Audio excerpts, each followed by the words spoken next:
Assalamualaikum warahmatullahi wabarakatuh. Waalaikumsalam warahmatullahi wabarakatuh. Oke, balik lagi ke channel Semanggi University. Kali ini kita bakal bedah buku dengan judul Trik Rahasia Menjadi Pribadi yang Disukai dari Maria Ambarastuti. Nah, ini menarik banget teman-teman bukunya. Tapi untuk kali ini kita bakalan bahas tentang bab komunikasi dua arah. Oke? Nah, bersama beberapa narasumber kita. Sebelumnya kenalkan, saya Ulima sebagai moderator kali ini. Dan ada Pak? Ya, saya Heru dari Divisi Kebasan Pelanggan, Surabaya. Oke, satu lagi ada Bu siapa? Dengan Yeti dari Divisi Sales. Oke, nah kali ini kita akan berdiskusi mengenai komunikasi dua arah. Tapi sebelum itu, Ulima pengen tanya, menurut Bu Yeti, komunikasi itu apa sih? Komunikasi seperti ini, contohnya kita sudah berkomunikasi kan? Benar-benar. Komunikasi yang bilangnya dua arah. Jadi komunikasi dua arah menurut saya, kita ini divisinya divisi sales ya, divisi tim. Jadi kalaupun apapun apa yang terjadi, ada sesuatu hal yang perlu dikomunikasikan, kita nggak boleh tinggal diam. Kita harus selesaikan bersama-sama.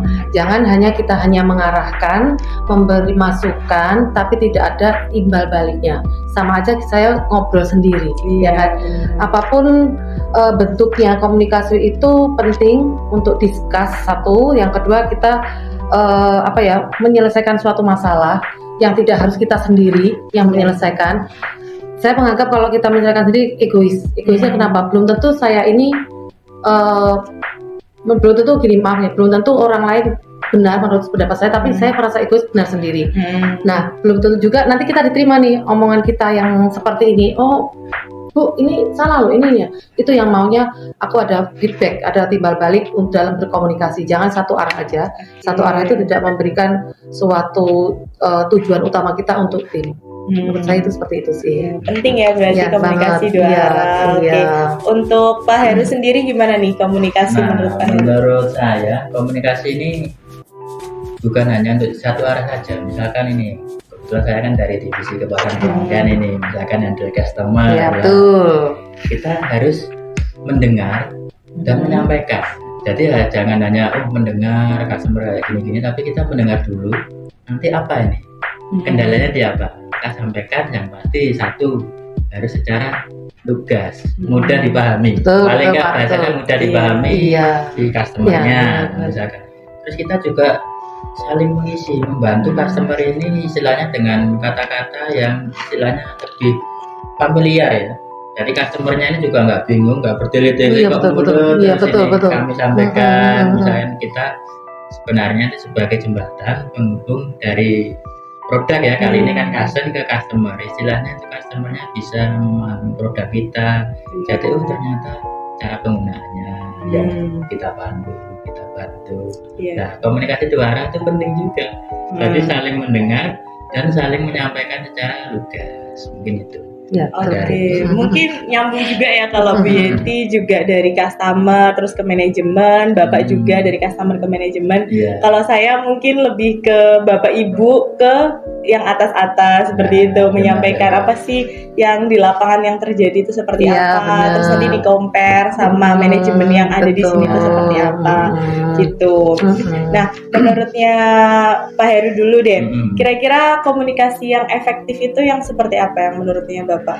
Komunikasi yang efektif menurut saya pasti kita jangan gini, misalkan dari atas ada peraturan kayak gini, kita juga harus ada feedback, umpan balik. Oh, ternyata ketika ada peraturan ini harus ada hal-hal yang perlu dibenahi. Paling nggak kita harus adaptif lah istilahnya, asertif, kita harus lugas, kita harus istilahnya percaya diri, menyampaikan bahwa kita itu juga ikut berkontribusi. Betul. Ya. Jadi kita bukan hanya diem menerima, harus kita berpikir, maksudnya gini, kalau aturan seperti itu kita harus bagaimana? Bukan kita mengkritik, enggak, kita juga harus menyampaikan unek-unek kita, supaya kita itu satu tujuan. Kalau misalkan kita hanya ngikutin aturan tapi kita grundel di dalam, nggak enak kan? Harus kita sampaikan apa sih yang ada di kamu yang nggak cocok, apa harus kita sama-sama. Kalau cuma ikutin, ya boleh, memang semua itu harus ikutin SOP. Cuma setidaknya ya tadi yang dibicarakan Pak Heru, kita benar. Mungkin cari masalahnya di mana. Nah, Terlebih ya. dahulu kita selesaikan, nanti kita diskusikan. Oh ternyata masalahnya mungkin bisa diperbarui kayak gini, kayak gitu.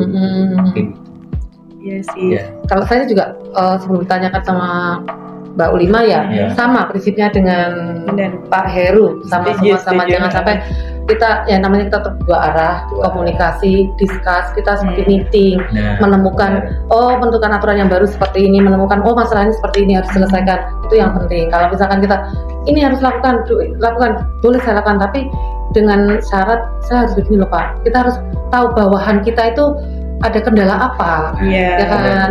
Terus ada apa yang dipikirkan, undang-undang apa yang harus disampaikan. Kalau enggak kita nggak tahu, dia diem belum tentu setuju apa enggak kan kita nggak tahu. Iya. Jadi jangan sampai kalau kita komunikasi hanya diem, iyanya kita nggak tahu loh, iyanya apa. Iya. Kalau misalkan ada alasan seperti, oh ya ibu, saya nggak setuju dengan seperti ini, bagaimana caranya? Oke, kita cari solusi. Kalau sudah ketemu solusinya seperti ini, oke jalan, enak loh, jalannya enak. Kalau kita nggak menemukan solusi, tetap gerudel, ya nanti ujung-ujungnya jalannya ya tidak apa yang nggak kita inginkan, ekspektasi kita maunya. ya. Oh kita harus seperti ini tuh kita harus sampaikan seperti ini, Bu, tapi kendala saya ini loh. Oh ya udah kita selesaikan dulu. Kalau sudah klik, ayo jalan. Itu aja sih kalau menurut saya. Penting sekali jadi Sangat, komunikasi penting. dua arah. Iya. Ya, jangan hanya ini harus gini, tapi kita juga mengidentifikasi masalahnya. Masalahnya di apa? Kita tangani bareng-bareng, kita diskusi oleh tim kita. Iya, Gitu iya. sih. Karena lebih ringan ya, lebih Lebih ringan. ringan. Kalau kayak itu lebih ringan, kalau dipikirkan sendiri berat loh. Iya, Ya kan? benar-benar. Sama aja kita apa ya Pak ya? Kayak Kita kan kerjanya satu tim, Mas. Nah. Kita kan kita jangan Gotong royong lah ya. jangan Iya. gontok-gontokan mau sendiri, jangan. Terus jangan merasa ini loh aku yang capek, ini loh ini karena aku loh, jangan, nggak ada yang Iya. kayak gitu. Kalau kayak gitu bekerja aja sendiri. Kalau Iya, tim, benar. iya benar. Kalau tim ya udah kita sama-sama, kekurangan kamu apa, kelebihan kamu apa, ya kita saling kolaborasi, saling support. Kalau enggak temennya ini nggak bisa, ya udah nggak bisa, nggak boleh kayak gitu. Kita harus Oke, support iya benar. ya. Jadi selain mungkin dari manajemen yang harus komunikasi dengan baik, gimana sih peraturan yang berlaku untuk yang staff juga gimana caranya memiliki skill komunikasi Iya, betul. yang baik juga Oh, untuk menyampaikan apa sih keluh kesahnya Iya. dan mungkin nggak cuma keluh kesah tapi solusi apa. Iya. Jadi kalau nggak setuju emang solusi yang lain itu seperti apa, seperti itu. Karena aku nanya nih, walaupun Mbak Ulima moderator, Iya. aku tanya. Iya boleh Kalau boleh menurut- boleh. Kalau Boleh. menurut Mbak Ulima gimana nih Iya. bentuk komunikasi yang dua arah? Menurut Jadi kita biar tahu nih Iya. masing-masing ya. Iya. akhirnya saya ditanya Oh, iya. Biar kita tahu sharing. Benar. Jadi, Jadi kalau menurut Ulima komunikasi dua arah itu nggak cuman mulutnya saja lah ya yang bekerja, tapi Iya. telinga itu juga harus bekerja secara aktif. Hmm. Jadi dua indera ini menurut saya penting. Jadi nggak cuman ngomong orang harus dengerin, tapi kita juga harus dengerin orang ngomong. Jadi seperti itu. Nah, dan mungkin skill itu diperlukan dalam Betul, komunikasi. betul. Mungkin niat kita baik, niat kita bagus ya, tapi nggak semua orang bisa nangkep. Dan mungkin niat kita baik tapi nggak dengan cara yang baik itu juga pasti menimbulkan masalah lain pastinya. Jadi menurut saya ya itu tadi penting banget buat komunikasi dua arah, nggak cuman kalimat perintah, Betul. iya. tapi mungkin bisa membuka. Menurut kamu gimana kalau aku nyuruh kayak gini, misalnya minta tolong kayak gini, itu sih Bu Yeti. Mantap. Mungkin Berarti sama ya, sama lebih arah. fleksibel dan sopan lah. Iya. Kalau tidak, kamu harus gini, kamu harus gini, tapi kita kan juga menyampaikan harus lebih sopan lagi. Iya, Fleksibel lah benar. dengan masalah itu. Karena menurut saya kan mungkin kita taunya dari secara luar ya, kita nggak pernah tahu dalamnya kayak gimana ketika dijalani Langsung dengan aja. orang itu kendala apa mungkin yang ada. Nah itu kayaknya beliau yang lebih tahu. Jangan awal dipikir sendiri. Kalau Nah. kita dipikir sendiri berat juga, ya kan? Kita manusia bersosialisasi, ya kan? Diciptakan bersosialisasi, yaitu harus komunikasi, ya intinya take and give lah. Iya benar. Tapi pertanyaannya satu lagi Bu, kira-kira sama Bapak juga ya, kira-kira apa sih yang bikin orang punya kendala untuk mengkomunikasikan? Maksudnya kendala apa sih yang biasanya dialami sampai akhirnya orang itu yaudah wis nggak usah ngomong atau kayak gimana, atau nggak jadi komunikasi dua arah, itu kira-kira kendalanya apa menurutnya Bapak dan Ibu? Nah, ini sering banget ini kita misalkan nih pas pada waktu itu kita meeting ini, ternyata ada kayak gini. mungkin hal pertama satu merasa nggak enakan. Iya, betul Pak. Aku nanti khawatir Takut ya, takut salah ya. tidak diterima. Gitu ya. Pentingnya satu percaya diri. Kita jadi istilahnya memberikan penjelasan secara tegas tuh. Ternyata itu perlu ada yang dibenahi, perlu ini loh aku enggak mau. Jadi kita bisa sampaikan secara lugas dan bertanggung jawab kayak gini. Jadi bukan enggak enak. Nanti ini Betul. kayak gini Iya. pasti itu. Menurut saya. Iya, aku Ya, juga. mungkin. Aku juga gini. Apapun kita sudah berhadapan langsung dengan orang-orang, terus menyampaikan suatu materi. Iya, kita sama. Oh, iyanya kok dalam hati tetap nggak terima ya. Iya. Nggak terima ya.